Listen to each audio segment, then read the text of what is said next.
la celda peniana. En la parte inferior va a ser la fascia de Colles, que es la fascia perineal superficial. En la parte superior es la fascia perineal profunda. También se llama la fascia de Gallaudet o membrana perineal, ¿no? Contiguo a lo que va a ser el diafragma urogenital. Y lateralmente las ramas isquiopúbicas, mejor dicho, la cara interna de las ramas isquiopúbicas. ¿Y qué es lo que va a haber en la celda peniana? La raíz del pene. Me refiero al cuerpo esponjoso, los dos cuerpos cavernosos, a los músculos que están recubriendo al cuerpo esponjoso, el músculo bulbo esponjoso o bulbo cavernoso, los que están cubriendo a los cuerpos cavernosos, isquiocavernosos, el transverso superficial del périneo y todos los elementos vasculonerviosos. Miren, otro concepto que ustedes tienen que tener muy claro es cómo le llega el van perineal al perineo. Porque cualquier nervio que ustedes digan del perineo anterior o posterior, cualquier nombre que fuese, se origina del nervio pudendo. Cualquier arteria del perineo anterior o posterior se origina de la arteria pudenda interna. Entonces, los vasos pudendos primero van a venir por el perineo posterior. Las primeras ramas van a ir al perineo posterior y van a terminar en el perineo anterior. Estos vasos que ven aquí es la llegada del van perineal después que ha pasado por el perineo posterior. Entonces, bien claro, ¿cuáles son los límites de la celda peniana? Contenido de la celda peniana. ¿Ok?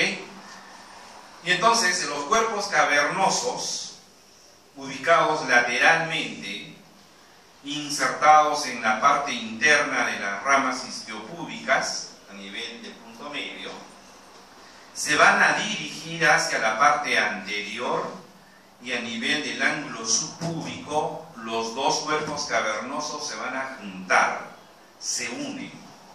En la celda peniana están separados. Como elemento que va a conformar luego el cuerpo del pene, pues va a participar porque es un tejido netamente eréctil. Y como está insertado en la cara interna de la rama isquiopúbica, pues será uno de los elementos de fijación del cuerpo del pene. El cuerpo esponjoso está ocupando la parte media, ¿no? Está hacia el centro de la celda peniana, entre los cuerpos cavernosos separados. También es un tejido eréctil, pero este cuerpo esponjoso en su inicio es muy amplio, es más dilatado. En el cadáver, ¿cómo se ve? Se ve una coloración un poco gris, a veces se ve algo violáceo, pero generalmente se ve de un color gris, trabeculado, ¿no? Y al principio es dilatado. A medida que se va yendo hacia la parte anterior, se va adelgazando. A nivel del ángulo subpúbico, se va a ubicar en la unión de los dos cuerpos cavernosos, en la parte media e inferior de la unión de los dos cuerpos cavernosos. Cuando llegue a la parte más distal, el cuerpo esponjoso también se va a volver a dilatar, porque en el inicio es dilatado y al término es dilatado, lo que va a formar el glande. El glande es el cuerpo esponjoso dilatado en la parte más distal. Los músculos que van a envolver a estos elementos de la raíz del pene, como el isquio cavernoso, que son dos músculos longitudinales, cubriendo a todo lo largo de los cuerpos cavernosos, van a terminar insertándose también en la cara medial de las ramas isquiopúbicas, hasta la tuberosidad isquiática. ¿En qué participa este músculo? En la erección. La contracción de este músculo también va a coadyuvar al secuestro de sangre para la erección. El bulbo esponjoso o bulbo cavernoso, es lo mismo. Son dos músculos, miren. Son dos músculos, uno de cada lado, van a venir desde el rafe medio, o sea, en la línea media hay una porción aponeurótica, y hacia abajo, miren, hacia abajo este bulbo cavernoso, bulbo esponjoso, va a participar en la conformación del núcleo perineal, o núcleo central del perine, o simplemente núcleo perineal, que va a tener una función muy importante también en la continencia de las vísceras, sobre todo en la mujer. En el hombre también va a participar como uno de los elementos más en fijar, sobre todo al recto. ¿Qué funciones va a tener el bulbo cavernoso o esponjoso? Ya que la uretra, en su tercera porción, en la uretra esponjosa o uretra peniana, la esponjosa es la que se va a introducir en el cuerpo esponjoso. Por eso se llama uretra esponjosa. De tal manera que va a ayudar al vaciamiento de la orina que ha quedado en la uretra después de una micción. Y también en la eyaculación. Ya que la uretra está dentro del cuerpo esponjoso, la contracción rítmica del bulbo esponjoso o bulbo cavernoso es característica en el momento de la eyaculación. El bulbo del vestíbulo, que viene a ser, este es el bulbo del vestíbulo en la mujer. Esto se va a traducir en el llamado bulbo del vestíbulo. Ese bulbo del vestíbulo es también parte de lo que formará al cuerpo del clítoris. Si ustedes tienen esta imagen, muy parecido, con algunas diferencias por supuesto, es el origen del clítoris. Porque en la mujer, en la célula bulboclitoridea, está la raíz del clítoris. Bien. El músculo transverso superficial del perine, que viene desde la cara medial de la tuberosidad isquiática, se dirige hacia la línea media para encontrarse los dos transversos superficiales, para encontrarse con el esfínter externo del ano, para encontrarse con el bulbo cavernoso o bulbo esponjoso, para encontrarse con el transverso profundo del perine y formar toda una confluencia de músculos para formar el núcleo perineal. Estoy pensando, ¿qué músculos conforman el núcleo perineal? Este núcleo fibroso o núcleo perineal, miren, es un elemento de fijación importante para las vísceras pélvicas, ¿no? Se describe como un nódulo fibromuscular, ya que hay varios músculos que he ido mencionando que lo van a conformar. En caso de la mujer, que toma mayor relevancia, pues va a estar entre el conducto anal y la zona genital. Es una pequeña zona. Por eso, en la mujer, cuando se va a hacer episiotomía, ¿tienen el concepto de qué es una episiotomía? No todos. La episiotomía, discúlpenme un ratito, pero quiero... La episiotomía, imagínense la cabeza del feto con una vagina sumamente dilatada. Ya la cabeza está por acá y no sale fácilmente. Lo que hace quien está atendiendo el parto es agarrar una tijera y cortar la musculatura de la vagina. O sea, ampliar la vagina, el orificio inferior de la vagina. Cortar la vagina. Eso es una episiotomía. La episiotomía o la hacen lateral o la hacen media. O sea, el corte va lateralmente o el corte se hace en la línea media. Entonces, ¿qué creen ustedes que será mejor? ¿Hacer lateral o en la línea media? ¿Qué creen ustedes? ¿En la lateral o la línea media? En la lateral. ¿por qué no mejor en la línea? Que la pueden hacer, pero hay mayores riesgos de qué. Miren, no tengo la imagen, pero creo que me están entendiendo bien lo que quiero decir. Entonces, imagínense aquí el orificio inferior de la vagina, miren el espacio entre el recto. Si la tijera se les va más allá, ¿qué pueden cortar? El recto. Si la tijera se va más allá, ¿qué cosa pueden cortar? El núcleo perineal. Y miren todas las funciones importantes que va a tener el núcleo perineal. Estamos condicionando a esa mujer a que tenga un prolapso en el futuro. En el momento nadie se va a dar cuenta. Después de unos añitos viene a la consulta, mire doctor lo que me ha salido. ¿De acuerdo? Y entonces damos la respuesta a la pregunta. ¿Qué músculos participan en la formación del núcleo perineal? Transverso profundo y transverso superficial del perineo. Este es el transverso superficial. Aquí que ven medio blanco es la fascia perineal profunda cubriendo al transverso profundo del perineo, que también participa. El esfínter estriado de la uretra, el esfínter estriado del ano, que prolonga sus fibras al núcleo perineal. El bulbo esponjoso, que va a prolongar sus fibras. Entonces, este núcleo perineal es la confluencia de varios músculos y elementos faciales. Las arterias que se encuentran en la celda peniana, ya les decía, todas van a originarse de la arteria pudenda interna. Nombre que se le ponga, que la arteria perineal va a dar en la celda peniana ramas musculares para los músculos ya mencionados.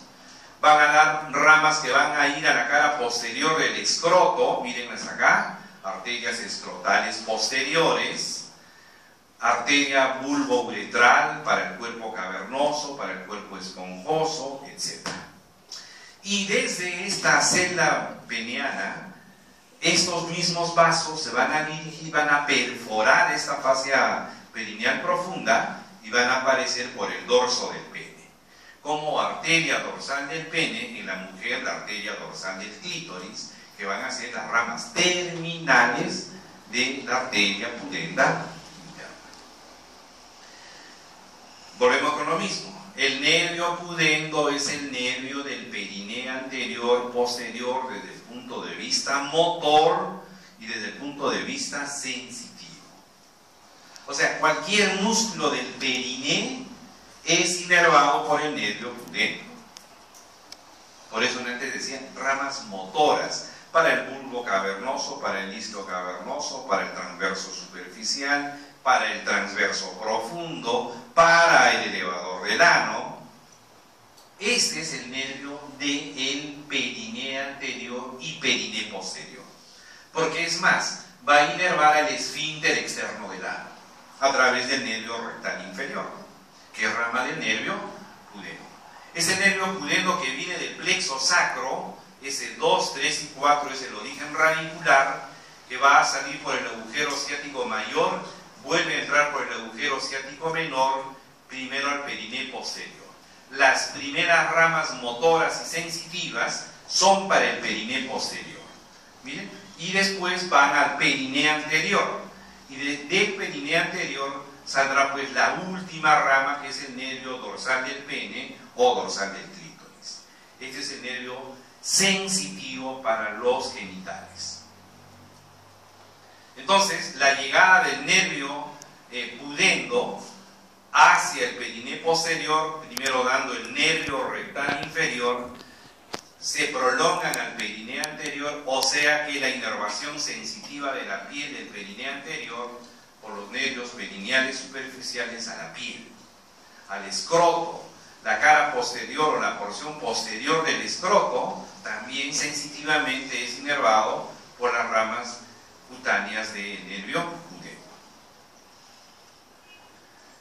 Las otras descripciones anatómicas del extremo distal del pene, el glande, que es el cuerpo esponjoso dilatado, en su parte más distal y media va a tener al meato urinario, que si este meato urinario está en la línea inferior, a cualquier nivel, es la hipospadia, o está por encima de la episparia. Por eso que en el recién nacido hay que examinar bien dónde está terminando el meato urinario. Por eso que en el recién nacido o en los niños hay que ver bien que el prepucio no esté cubriendo al glande, no debería de cubrir al glande. El prepucio debe estar por detrás de esto que se llama la corona del glande, es decir, la parte que está denotando el término del glande, que es esto. Y entre los dos estará el surco balano prepucial. Este glande está cubierto por un epitelio que se llama el balano. El balano tiene glándulas de Thiessen, que son los que van a producir el esmegma. El esmegma es la secreción normal que va a producirse a nivel del glande. Entonces tenemos glande, balano, que cubre al glande con las glándulas de Thiessen, meato urinario. Vamos a tener aquí a la corona del glande, al prepucio, el surco balano prepucial y el frenillo del glande. El frenillo del glande. ¿Okay? Y en el corte, ya los dos cuerpos cavernosos unidos, separados por este tabique intercavernoso. En el corte se puede ver también la presencia del cuerpo esponjoso, ubicado en la parte media, inferior y media de los dos cuerpos cavernosos, separados de los cuerpos cavernosos por este tabique de la fascia profunda, la fascia profunda o la fascia de Buch, que hace un tabique para separar ambos cuerpos cavernosos del cuerpo esponjoso. Entonces, ¿cuáles son los planos que tiene el cuerpo del pene? Desde la piel, que acabamos de decir quién lo está inervando, el nervio dorsal del pene. Debajo de la piel hay un tejido un poco más endurecido, que es la fascia del dardos, la fascia superficial, que es el dardos, en donde se van a encontrar los primeros elementos vasculares superficiales: vena central o dorsal superficial, arterias que van a depender de la arteria pudenda. ¿Qué viene luego? La fascia profunda o la llamada fascia de Buch. Miren, esta línea media ploma, la fascia de Buch, que está por fuera de los cuerpos cavernosos. Esa fascia de Buch, a nivel de la fascia de Buch, están los elementos vasculonerviosos más importantes del pene: la vena dorsal profunda, las arterias dorsales, los nervios dorsales del pene. La vena es vena dorsal profunda. ¿Por qué? Porque aquí está la vena dorsal superficial. ¿Ok? Y esta fascia de Buch con la albuginia es lo más inmediato que está cubriendo los dos cuerpos cavernosos. Son los dos elementos importantes que van a resistir cualquier fuerza que haya a ese nivel. Tal vez arriba, pero existe fractura de pene. Los pacientes van a la emergencia con fractura de pene. ¿Qué se ha roto? ¿Qué se ha fracturado? La fascia profunda o de Buch con la albuginia. ¿Qué va a hacer el urólogo? Tiene que coser la fascia de Buch con la albuginia. ¿De acuerdo? Esas son las capas más importantes. Hasta que tenemos el cuerpo cavernoso, que ya hemos dicho que es el tejido eréctil, que va a tener a la arteria cavernosa. Son las ramas más profundas de la arteria pudenda interna. Y este septum intercavernoso lo separa a ambos, y el septum o tabique de la fascia profunda, que va a separar del cuerpo esponjoso. Y miren, en el cuerpo esponjoso ya está la uretra peniana. También estará la arteria del bulbo o bulbo uretral, que es la que va a irrigar al cuerpo esponjoso. La uretra masculina, desde que se origina a nivel del cuello vesical hasta que termine a nivel del meato urinario, va a atravesar varias estructuras. cuando apenas esté en el cuello, en su origen, es la uretra que se va a llamar la uretra del cuello vesical, que es la primera parte, digamos. Toda la uretra en realidad es un conducto muscular. Va a tener fibras longitudinales, va a tener fibras musculares circulares. Y cuando ya salga del cuello vesical, esta uretra va a atravesar la próstata. Al atravesar la próstata se llama la uretra posterior o uretra prostática. Ya terminó de atravesar la próstata, ahora ¿qué cosa va a atravesar la uretra? Al diafragma urogenital. Este es el diafragma urogenital que va a estar conformado por la fascia perineal profunda y el músculo transverso profundo del perineo. La uretra atraviesa el transverso profundo del perineo. Cuando la atraviese se va a llamar uretra membranosa, que es la más pequeña, 2 centímetros. La uretra posterior o prostática más o menos 3 centímetros. Ok, ya abandonó de cruzar el diafragma urogenital. Ahora, ¿dónde se incorpora la uretra? En el cuerpo esponjoso. ¿Ven? Luego del diafragma urogenital ya entra el bulbo de la uretra. El bulbo de la uretra, ¿se acuerdan que el inicio del cuerpo esponjoso era más dilatado? Pues se incorpora la uretra en el cuerpo esponjoso, ¿no? Por eso que la vemos aquí, el trayecto de la uretra, hasta que termine a nivel del meato urinario.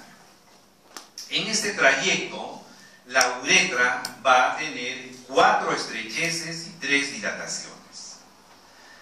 La primera estrechez es justamente cuando se está originando la uretra en el cuello vesical.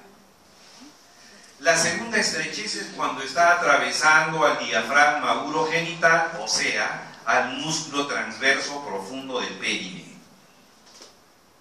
Y aquí mismo, este músculo que está rodeando a la uretra, este músculo transverso profundo va a proporcionar fibras musculares alrededor de la uretra membranosa para formar el esfínter voluntario de la uretra, el esfínter estriado de la uretra.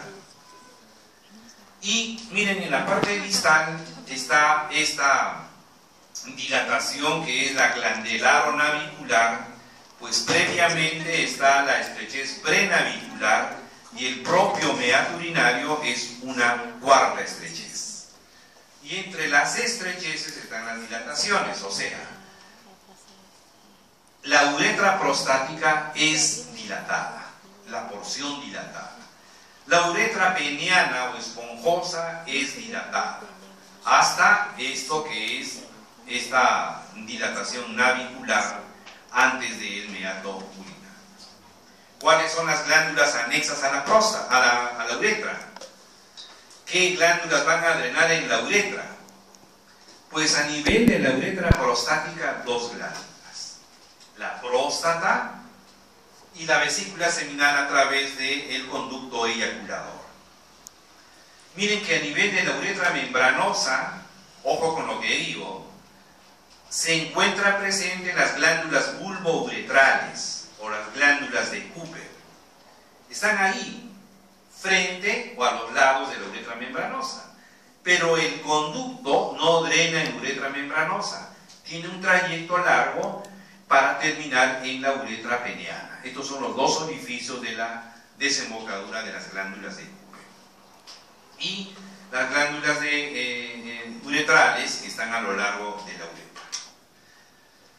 ¿Qué cosa hay en la uretra prostática? ¿Qué estructuras se encuentran en la uretra prostática? Miren, ya digamos individualizado la uretra prostática, aquí dibujada la próstata, en la cara posterior de la próstata se va a ver una elevación, como un montículo. ¿Cómo se llama todo este montículo, esta elevación de la cara posterior de la uretra prostática? La cresta uretral. Y a lo largo de la cresta uretral y a los lados de la cresta uretral, ¿qué cosa hay? La parte superior de esta cresta uretral es el colículo seminal o el verum montanum, que es estructuralmente tejido eréctil. En la erección hay un crecimiento temporal del verum montanum para ocluir parcialmente el trayecto de la uretra. ¿Qué más encontramos? Miren este orificio al medio, que se puede ver muy bien en el cadáver. Lo que en el cadáver se puede ver son tres cosas muy evidentes: la cresta uretral, 2, el utrículo prostático, 3, el seno prostático. Si alguien les ha dicho, miren, aquí están los orificios de las glándulas prostáticas, no es mentira, porque son completamente microscópicos. Pero lo que macroscópicamente se ve son esas tres cosas. Entonces, el utrículo prostático es muy evidente y es el rezago embrionario que ha quedado en el hombre del conducto de Müller, del conducto que en la mujer ha desarrollado la vagina, el útero, etc. Pero en el hombre, ¿qué quedó rezagado? El utrículo prostático. ¿Qué más encontramos? Miren, aquí estos dos orificios. Los dos orificios es la llegada del conducto eyaculador. Conducto eyaculador, que es la fusión del conducto de la vesícula seminal y el conducto deferente, que va a atravesar a la próstata y va a llegar a la uretra prostática. ¿Qué es el seno prostático? ¿Dónde está ubicado? En las partes laterales de la cresta uretral. ¿Qué cosa drena a nivel del seno prostático? Las múltiples glándulas prostáticas. El contenido de la próstata, la producción de la próstata es la que va a coadyuvar la formación del semen. El conducto eyaculador, la vesícula seminal, lo que produzca la vesícula seminal va a contribuir a la formación del semen. Lo que traga el conducto deferente, los espermatozoides, entonces en la uretra prostática se juntan los tres elementos: lo de la próstata, lo de la vesícula seminal y los espermatozoides, que son los que van a dar la viabilidad al espermatozoide. Son los que van a permitir la nutrición y que el espermatozoide pueda llegar hasta el tercio lateral de la trompa para la fecundación. Arterias del pene. ¿Cuáles son las ramas superficiales y cuáles son las ramas profundas? Pues desde la arteria femoral, la arteria pudenda externa, van a dar ramas penianas superficiales que justamente están yendo por encima del dartos. Aquí está la piel y esto sería el dartos. ¿Se acuerdan? En el corte se veía la vena dorsal superficial y las arterias dorsales laterales. Mientras que las ramas profundas del pene, en el corte, se puede ver dependientes de la arteria pudenda interna. ¿Cuáles? Las arterias penianas. ¿Cuáles son? Tres arterias. Las arterias del pene básicamente son estas tres. La arteria dorsal del pene, aquí está la pudenda interna, la dorsal del pene es la arteria más gruesa que está yendo en la fascia de Buck, ¿no? Y que a medida que se va dirigiendo hacia la parte anterior van a dar las ramas laterales circunferenciales, que se llaman las ramas circunflejas. Es decir, por ambos lados estas ramas colaterales van hacia la parte inferior. Son las arterias circunflejas. Y las otras ramas para el pene son las propias ramas profundas de la arteria pudenda interna, como la arteria cavernosa, es decir, la arteria que está en el cuerpo cavernoso, en cada uno de los cuerpos cavernosos, y la arteria del cuerpo esponjoso, ¿no? La arteria del cuerpo esponjoso, que es la arteria del bulbo, que es el cuerpo esponjoso. En el corte se puede ver la arteria del bulbo, la arteria cavernosa, que van a originar a las arterias helicíneas. Aquí está la arteria dorsal del pene, la arteria superficial que viene más bien de la pudenda externa, de la femoral.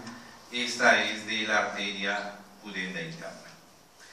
Entonces, si tratamos de individualizar el trayecto de cada arteria, van a terminar pues en la parte distal.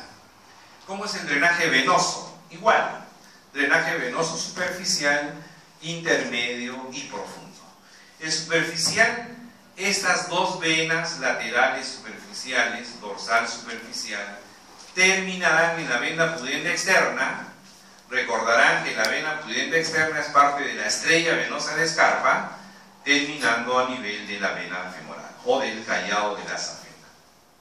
Mientras que de la parte profunda del pene hay venas, un drenaje venoso intermedio y el otro profundo. Profundo siempre nos estamos refiriendo a las de los cuerpos cavernosos, cuerpo esponjoso, pues estas van a terminar al final junto con las venas del trayecto intermedio. Aquí están las venas laterales, las circunflejas, dorsal profunda, donde van a terminar en el plexo prostático. Mira, la vena dorsal profunda va a terminar en el plexo venoso prostático, y del plexo venoso prostático va a ir hacia el plexo prevesical, hacia la vena ilíaca interna. La inervación, otra vez decimos que el nervio pudendo da ramas motoras, ramas sensitivas, ¿no?, hacia la piel del escroto y hacia la piel del pene. ¿Quién más participa? El nervio ilioinguinal, ya que este va a inervar hacia la zona de la raíz, de la zona pública. Ese es el diafragma urogenital. O sea, ya estamos llegando al techo de la celda peniana. Límites de este fondo de saco perineal profundo. Ahí está, a nivel inferior es la fascia perineal profunda. Y el límite superior es la fascia inferior del diafragma pélvico. O sea que está entre la fascia perineal profunda y por debajo del diafragma pélvico. O sea, el elevador del agua. ¿Qué cosa hay en el hombre dentro del saco perineal profundo? Diafragma urogenital. Ahí está, conformado por el transverso profundo del periné, como el transverso profundo del periné. Aquí está siendo cruzado por la uretra, y alrededor de la uretra está el esfínter voluntario de la uretra, que lo proporciona el transverso profundo. En el espesor de este diafragma urogenital, que es el saco perineal, se encontrarán las dos glándulas de Cooper, pero hemos dicho que no drenan en la uretra membranosa, van a drenar en la uretra prostática. Y miren, los elementos vasculonerviosos que están avanzando para luego de aquí incorporarse en el cuerpo del pene. En la mujer, el transverso profundo también se encuentra la uretra proximal y los elementos vasculonerviosos. Este transverso profundo del periné, ¿qué inserciones va a tener? ¿Desde dónde viene? Miren, aquí es el arco púbico donde tiene el ligamento transverso. El origen de este músculo es a través del ligamento transverso. Luego van a ir a insertarse hacia las ramas isquiopúbicas. Y en la zona inferior y media formará parte del núcleo perineal. Es el quien está conformando entonces al diafragma urogenital. La inervación vegetativa, ¿no? El componente simpático que viene específicamente, puede venir desde T11, 10, 11, 12, pero específicamente viene desde T12, L1 y L2, desde la cadena simpática lumbar y la última de la cadena dorsal. A través del nervio hipogástrico al plexo hipogástrico superior, y del plexo hipogástrico superior llega al plexo hipogástrico inferior. Del plexo hipogástrico inferior salen el grupo de nervios para el recto, y en este caso para la próstata. Y desde este plexo prostático son los que van a inervar al cuerpo esponjoso y el cuerpo cavernoso. El fenómeno de la erección o el mecanismo de la erección, donde no solamente es una cuestión de inervación sensitiva, que va a estar, originado por los nervios ilioinguinal, genitofemoral, femoral cutáneo posterior, el nervio pudendo, el estímulo sensitivo, la vista, la audición, el olfato, que van a contribuir como estímulo sexual hacia el efecto de la erección. El responsable de la erección es el parasimpático. Y el parasimpático pélvico, que viene del plexo hipogástrico inferior. Su origen radicular, nervio esplácnico pélvico, S2, S3 y S4. ¿Qué va a hacer? Vasodilatación. Secuestro de sangre en los cuerpos cavernosos y en el cuerpo esponjoso. Con lo del escroto solo quiero mencionar qué capas tiene el escroto, ¿no? Desde la zona de la piel, el dartos, que es la fascia de Coles, la espermática externa, que es la capa celulosa, el cremaster, el músculo cremaster, que va a formar la capa cremasteriana o eritroide, que es un desprendimiento del oblicuo menor. Dentro de este cremaster, que es la musculatura, va a venir ya la espermática interna o la fibrosa hasta la vaginal parietal.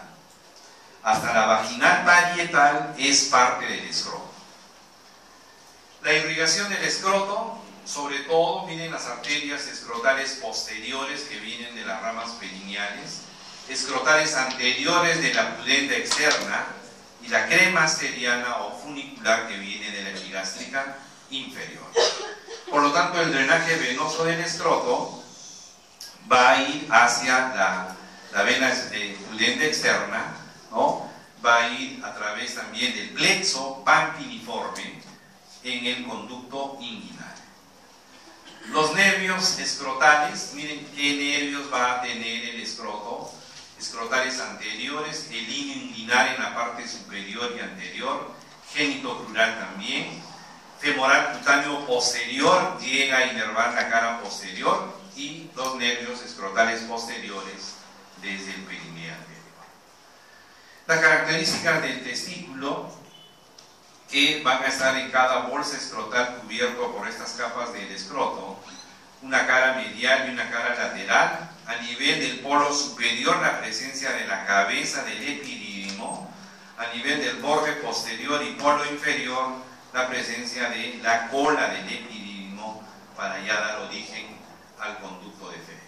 Bueno, creo que esto ya ustedes lo han revisado muy bien en su curso de embriología. Tan solo pues decir que la red de testis, al final, la formación del epidídimo, que es el quien va a almacenar los espermatozoides, donde van a madurar los espermatozoides, donde se van a reabsorber los espermatozoides, y en la eyaculación partirán desde la cola del epidídimo hacia el conducto deferente. El conducto deferente sale de la bolsa escrotal, pero no solamente está en la bolsa escrotal, esa es la porción escrotal, epididimaria, primero, escrotal. Cuando ya abandona el escroto, ustedes acaban de terminar el abdomen, hemos visto en el cordón espermático al conducto deferente, pues entra por el anillo superficial, atraviesa el conducto inguinal, atraviesa el anillo profundo, esa es la porción inguinal. Y una vez que ha atravesado el anillo profundo, ahora se va por debajo del peritoneo hacia el suelo pélvico. La porción abdominal y luego la porción pélvica, ¿no? Esa es la porción pélvica. El conducto deferente ya entró por el anillo profundo, y miren, el trayecto que va a ir es terminar por el borde medial de la vesícula seminal. El conducto deferente se une al conducto de la vesícula seminal para formar el conducto eyaculador. Y el conducto eyaculador atraviesa la próstata, porque el conducto eyaculador tiene que terminar en la uretra prostática. Las relaciones importantes que tiene este conducto deferente ya en la cavidad pelviana: cruza anterior, miren, va por delante de los vasos ilíacos externos, va a cruzar la rama superior del pubis, va a cruzar al uréter por delante, va a cruzar, miren, al músculo obturador interno y al van obturador que estaría acá. El van obturador está detrás del conducto deferente. Ojo, llega al borde medial de la vesícula seminal. Y así entonces, el conducto eyaculador atraviesa la próstata para terminar en la uretra prostática. ¿Cómo es la irrigación de este conducto deferente? Las arterias deferenciales no solamente vienen de la vesical inferior, también la vesical superior y la espermática van a ayudar a la irrigación de este conducto deferente. La vía espermática entonces va a iniciarse a nivel escrotal, retestis, como decíamos antes, epidídimo, conducto deferente, conducto eyaculador, termina en la uretra prostática. Y aquí luego pasará por la uretra membranosa, la uretra peniana, hasta que se exteriorice. La principal arteria del testículo es la arteria espermática o testicular que viene de la aorta. Las otras que van a ayudar a la irrigación del testículo, la arteria que viene para el epidídimo y la arteria deferencial, es decir, la arteria que viene en el conducto deferente. Drenaje venoso de los testículos, ya ustedes muy bien saben esto, la vena espermática derecha, la cava inferior, la espermática izquierda, la vena renal izquierda. Drenaje linfático de los genitales externos. Ojo con lo que digo. Los genitales externos tienen drenaje linfático a los ganglios inguinales superficiales.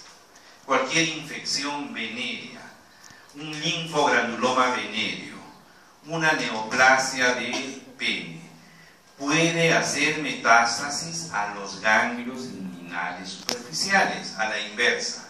Cuando ustedes examinen a un paciente que dice que tiene bolitas en la zona de los ganglios inguinales, examinen los genitales externos. Vaya a tener una herida infectada, vaya a tener una enfermedad venérea, no vaya a ser un linfogranuloma venéreo. Pero ojo, los testículos no tienen drenaje linfático a los ganglios inguinales superficiales. Es la excepción. ¿A dónde va? Hacia los ganglios que siguen a los vasos ilíacos, ilíaco interno primero, ilíaco común, paraaórticos y yuxtaaórticos. O sea, un paciente que tenga cáncer de testículo no van a encontrar ningún ganglio a nivel inguinal superficial. De frente hay que hacer una tomografía. En la tomografía se va a ver los ganglios paraaórticos y yuxtaaórticos aumentados de tamaño. Que en la cirugía hay que disecar todos estos ganglios paraaórticos y yuxtaaórticos si le queremos dar más tiempo de sobrevida a este paciente. Si yo solamente saco los testículos y no le hago la resección ganglionar, ese paciente se va a morir antes. Si hacemos una correcta disección ganglionar, el paciente va a vivir probablemente más tiempo. Muy importante el drenaje linfático. El drenaje linfático o la resección linfática en el cáncer mejora el pronóstico de cualquier paciente con cáncer. O sea que es vital saber drenaje linfático, cuáles son los ganglios, cuáles hay que sacar. La vesícula seminal, que son los otros elementos de los genitales ya internos. ¿Qué es lo más importante que deben de recordar de la vesícula seminal? Uno, que está cubierto o tiene capa muscular lisa, que es inervado por el nervio simpático, L12, L1 y L2. ¿Para qué? Para que este simpático hace que se contraiga la vesícula seminal en la eyaculación. En la eyaculación. Eso es, creo, algo muy importante. La otra cosa importante es la llegada del conducto deferente por el borde medial de la vesícula seminal. Y el tercer punto importante es las relaciones de la vesícula seminal. Si uno mira hacia la cara anterior, si uno mira hacia, digamos, la parte anterior de la vesícula seminal, está muy en relación con la cara posterior de la vejiga y la próstata. Si uno mira la cara posterior, detrás de la vesícula seminal está la fascia de Denon-Villiers, la fascia próstato-peritoneal de Denon-Villiers. Y hacia el borde medial, la llegada del conducto deferente. El conducto deferente, cuando ya se va a unir con el conducto de la vesícula seminal, tiene una dilatación que se llama la ampolla del conducto deferente. Y luego de esa ampolla ya viene la unión con el conducto de la vesícula seminal. Estas son las relaciones importantes entonces. Esta figura es para mostrarles la fascia próstata-peritoneal de Denon-Villiers.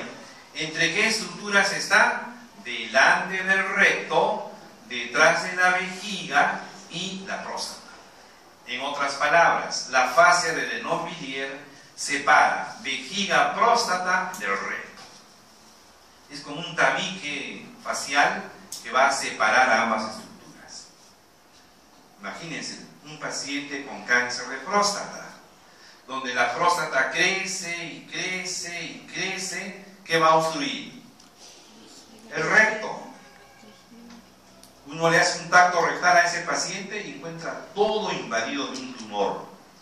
No puede eliminar flacos, menos hacer deposiciones. Hay que operar al paciente ahorita. Hay que hacerle una colostomía para que pueda defecar por fuera, porque el cáncer de próstata ha invadido al recto, que está solamente separado por la fascia de Denon-Villiers. Y la próstata, miren, la situación de la próstata, el conducto eyaculador que atraviesa la próstata, ¿no? Son las porciones que tiene este conducto eyaculador. La situación de la próstata, que es el último componente que vamos a explicar, ¿no? La próstata, la situación, ¿dónde está? Está en el espacio pelvis-subperitoneal. Miren el nombre, pelvis-sub, debajo del peritoneo pélvico, ya que el peritoneo pélvico, explicado ya en la clase de peritoneo, luego de cubrir vejiga, recto, vejiga, útero y recto, por debajo va a tener una serie de órganos. Entonces, la primera situación es, ¿dónde está ubicada la próstata? A nivel del espacio pelvis-subperitoneal. Miren, está en relación posterior al borde inferior de la sínfisis y el arco pubiano. Aquí está el pubis, aquí está el borde inferior, está detrás del borde inferior del pubis. Aquí está el recto, la ampolla rectal. La próstata se encuentra delante de la ampolla rectal. Lateralmente, ¿qué se va a encontrar? El elevador del ano. Se va a encontrar inferior al cuello vesical. Aquí está el cuello vesical, por debajo estará la próstata. Y miren, por encima del diafragma urogenital. Esa figura les está diciendo toda la situación de la próstata. Y entonces luego viene la celda prostática. ¿Cuáles van a ser los límites de esta celda prostática? La pared lateralmente está el plexo venoso y el elevador del ano. El elevador del ano es parte de este, o mejor dicho, el elevador del ano es el que va a formar a este elevador de la próstata por parte del pubo rectal, que es el elevador del ano. En la parte anterior está el ligamento pubo-prostático. Pubo-prostático. En la parte inferior va a estar el transverso profundo del perineo y el núcleo perineal que está acá. En la parte posterior es la zona vascular y a nivel superior pues está la llegada de la vesícula seminal.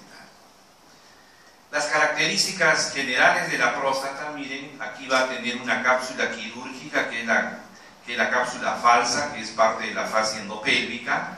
La próstata va a tener su propia cápsula que va a emitir tabiques hacia adentro para formar compartimentos. La forma cónica, ¿no? Las caras que va a tener, miren, las caras y relaciones de la próstata que está acá, esto lo de amarillo es el cuello vesical. Miren, se ve muy bien el ligamento puboprostático, va de la cara posterior del pubis hacia la próstata. En la cara anterior, aquí está la cara posterior del pubis, ligamento puboprostático.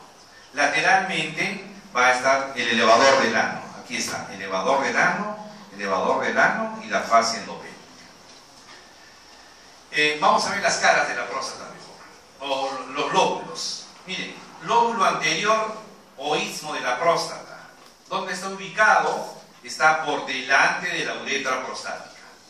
Miren, delante, lóbulo anterior. Y este no tiene glándulas, no posee glándulas. El lóbulo medio, miren, está detrás de la uretra y encima del conducto eyaculador. Esta es la que tiene buena cantidad de glándulas. La hipertrofia benigna de la próstata se hace a expensas básicamente del lóbulo medio. Y este es el lóbulo posterior, detrás de la uretra prostática, debajo del conducto eyaculador. Este es el que se puede palpar haciendo un tacto rectal. El examen de la próstata es a través del tacto rectal. Aquí está el recto, se hace el tacto, el dedo se lleva hacia adelante y se palpa el crecimiento de la próstata, un cáncer de próstata, una próstata normal o una fibrosis, una prostatitis. En general, estas son las funciones de la próstata. ¿Quién irriga la próstata? Hay varias arterias que van a llegar, pero ¿cuál es, digamos, el origen de cualquier rama? La vesical inferior. La arteria vesical inferior van a dar las arterias vésico-deferenciales.